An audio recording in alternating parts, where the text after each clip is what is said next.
আসসালামু আলাইকুম। আপনারা সবাই কেমন আছেন? আশা করি সবাই ভালো আছেন। শেফামনি রান্নাঘরে সবাইকে স্বাগত। আজকে দেখাবো মুরগির কলিজা ভুনা রেসিপি।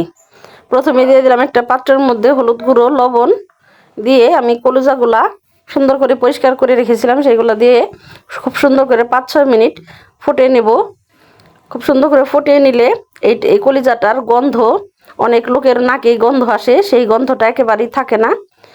আমি অফ ক্যামেরায় পরিষ্কার করে নেব। সেটা খুব সুন্দর করে ফুটিয়ে নিয়েছি। এখন দিয়ে দিলাম খানিকটা সরিষার তেল, 2-3টে খাল এবং আপনার তেজপাতা দিয়ে একটু নেড়ে ভেজে নিয়ে গ্রানটা বের হলে আমি দিয়ে দেবো কিছুটা পেঁয়াজ। আমি পেঁয়াজটা একটু থেতো করে নিয়েছিলাম, আধ ভাঙা করে, প্রায় এক কাপ হবে।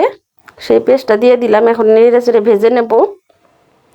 ভেজে নিয়ে দিয়ে দিলাম 1.5 চামচের একটু কম আদা বাটা, একটু কম হবে। আদা বাটা দিয়ে একটু ভেজে নেব। নিয়ে মশলাটা যাতে পুড়ে না যায় আমি সেই অনুযায়ী একটু পানি দিয়ে দিলাম।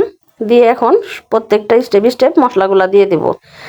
পরিমাণ মতো লবণ, 1 চামচ দিয়ে দেব হলুদ গুঁড়ো, দিয়ে দিলাম 1 চামচ হলুদ গুঁড়ো, 1 চামচ দিয়ে দিলাম 1 চামচের একটু বেশি দিয়ে দিলাম ধনিয়া গুঁড়ো, 1.5 চামচ মরিচ গুঁড়ো, 1 চামচ দিয়ে দিলাম ভর্তি গুঁড়ো জিরার গুঁড়ো। দিয়ে এখন মশলাটা আমি নেড়ে একটু মিশিয়ে নেব। 1/2 চামচের একটু কম দিয়ে দিলাম গরম মশলার গুঁড়া। দিয়ে এখন খুব সুন্দর করে নেড়ে মিশিয়ে দিয়ে আমি ঢেকে একটু হালকা জালে কষিয়ে নেব, মশলাটা যাতে পুড়ে না যায়। তারপর আমি দিয়ে দিলাম 1 চামচ মাংসের মশলা। এই কলিজা ভুনাটার মধ্যে কি ওই মাংসের মশলাটা দিলে মানে আপনার ভালো লাগে খেতে। আর একটা মানে অনেক লোকের কাছে নাকি মুরগির কলিজা নাকি একটু গন্ধ আসে, সেই গন্ধটাও আসে না। দিয়ে দিলাম আমি খানিকটা নতুন আলু। আমার ঘরে নতুন আলু মানে আলু বলতেই খুবই পছন্দ করে, তার মধ্যে যদি হয় নতুন আলু, সেই জন্য আমি একটু বেশি করে আলু দিয়ে দিলাম। আপনার আলুটা যার যার চয়েস, দিতেও পারেন নাও দিতে পারেন। আমি ঢেকে ঢেকে কষিয়ে নিতেছি। এখন দিয়ে দিব পরিষ্কার করে রাখা কলিজাগুলো। আমি কলিজাগুলো কিন্তু ছোট করে কেটে নিয়েছি, দেখতেই পারতেছেন।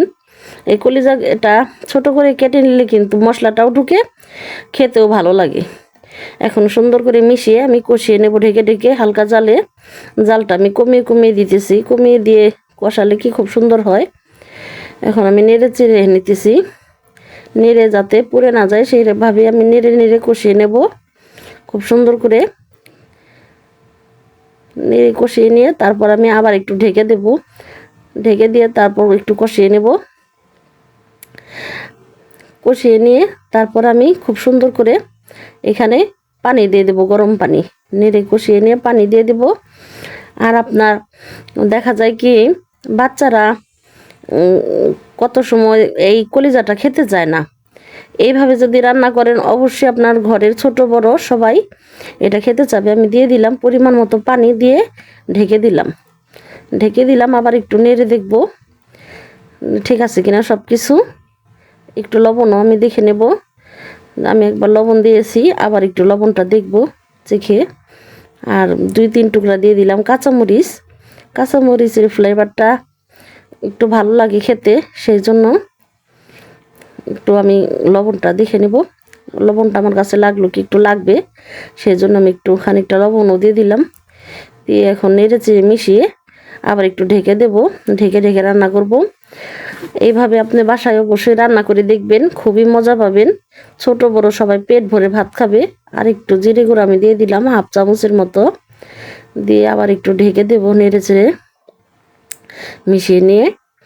এইভাবে বাসায় রান্না করলে অবশ্যই খেয়ে মজা পাবেন। আর ছোট বড় সবাই পেট ভরে ভাত খাবে, বুঝতেই পারবেন না। আমার বাচ্চা তো তরকারিটা খেয়ে বলতেছে আম্মু একেবারে প্রায় গরুর কলিজার মতোই খেতে ভালো লাগতেছে। এরকম এইভাবে অবশ্যই বাসায় রান্না করে খাবেন, মজা পাবেন।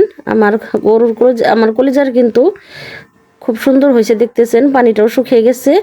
যেমন দেখতে সুন্দর তেমন খেতে মজা। আপনাদেরকে আমি সার্ভ করে দেখাচ্ছি কতটা সুন্দর। আর যেমন সুন্দর তেমনই মজা হয়েছে। দেখেন ঝোলও নাই, আঠা আঠা হয়েছে, খেতেও খুবই দারুণ হয়েছে। এইভাবে অবশ্যই বাসায় বানিয়ে খেয়ে দেখবেন কতটা মজাদার হয়।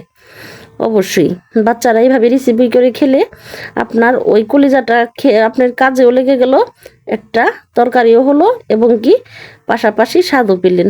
এইভাবে অবশ্যই বাসায় রান্না করে খেয়ে দেখবেন।